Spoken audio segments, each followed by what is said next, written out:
एक औरत महल में आए हुए आधा साल से ज्यादा हो गया, लेकिन उसने कभी भी राजा के साथ संबंध नहीं बनाए। फिर भी वो अचानक गर्भवती हो जाती है। सबसे हैरानी वाली बात यह कि उसने ये खुशखबरी राजा को बताने की बजाय छुपा ली। अपने पेट में पल रहे बच्चे को बचाने के लिए वो हर बार कोई ना कोई बहाना बना देती।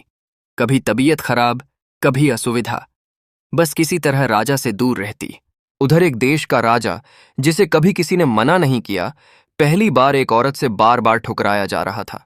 इतनी खूबसूरत औरत सामने हो और उसे छू भी ना सके। आखिरकार राजा का गुस्सा फूट पड़ा। वो कहता है, तुम यहां शादी करके आई हो, मैंने तुम्हें हमेशा अपना माना, लेकिन तुम बार बार मुझे दूर क्यों कर रही हो? आखिर वजह क्या है? अब जब बात इतनी आगे बढ़ गई तो उस औरत जियो को मजबूर होकर बताना पड़ा कि वो गर्भवती है। राजा को तो पता ही नहीं था कि वो कई महीनों से प्रेग्नेंट है। ये सुनते ही वो खुशी से झूम उठा। बूढ़ी उम्र में उसे वारिस मिलने वाला था। उसे याद आया कि शादी की रात जब उसने जबरदस्ती संबंध बनाए थे, तभी ये बच्चा हुआ होगा। लेकिन महल में सबको ये खुशी मंजूर नहीं थी। जियो के साथ आई दूसरी राजकुमारी, जो खुद को राजा की फेवरेट समझती थी, जलने लगी। उसने सोचा, राजा हर रात मेरे पास आता है, फिर भी पहले बच्चा उसे कैसे हो गया? बस यहीं से साजिश शुरू हो गई। उसने अफवाहें फैलानी शुरू कर दी कि जियो का बच्चा राजा का नहीं, बल्कि उसके छोटे भाई वेणगुई का है। राजा को भी पता चला कि जियो कई महीनों से प्रेग्नेंट थी और उसने उससे छुपाया। पहले से ही भाई पर शक था, ऊपर से ये बातें, राजा का शक और गहरा हो गया। जियो ने साफ कहा कि उसका और वेणगुई का कोई गलत रिश्ता नहीं है। हाँ, पहले दोनों एक दूसरे को पसंद करते थे, लेकिन अब सब खत्म हो चुका है। वो सच में साफ थी, लेकिन महल की राजनीति में सच्चाई की कोई कीमत नहीं होती। राजा की मां, रानी मां भी डर गई।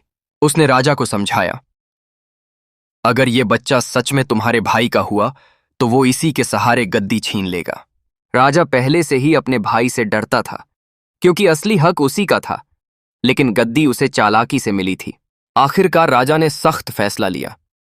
जियो को 10 दिन के अंदर गर्भ गिराने की दवा पीनी होगी, नहीं तो उस पर और उसके भाई पर गंभीर आरोप लगाकर सजा दी जाएगी। जियो एक तरफ अपने बच्चे को बचाना चाहती थी, दूसरी तरफ वेणगुई को भी बचाना। वो पूरी तरह फंस चुकी थी। तभी एक मौका आया। हैन साम्राज्य की सेना वहां से गुजर रही थी। अगर वो उनसे मदद मांग लेती तो कोई उसे मजबूर नहीं कर पाता।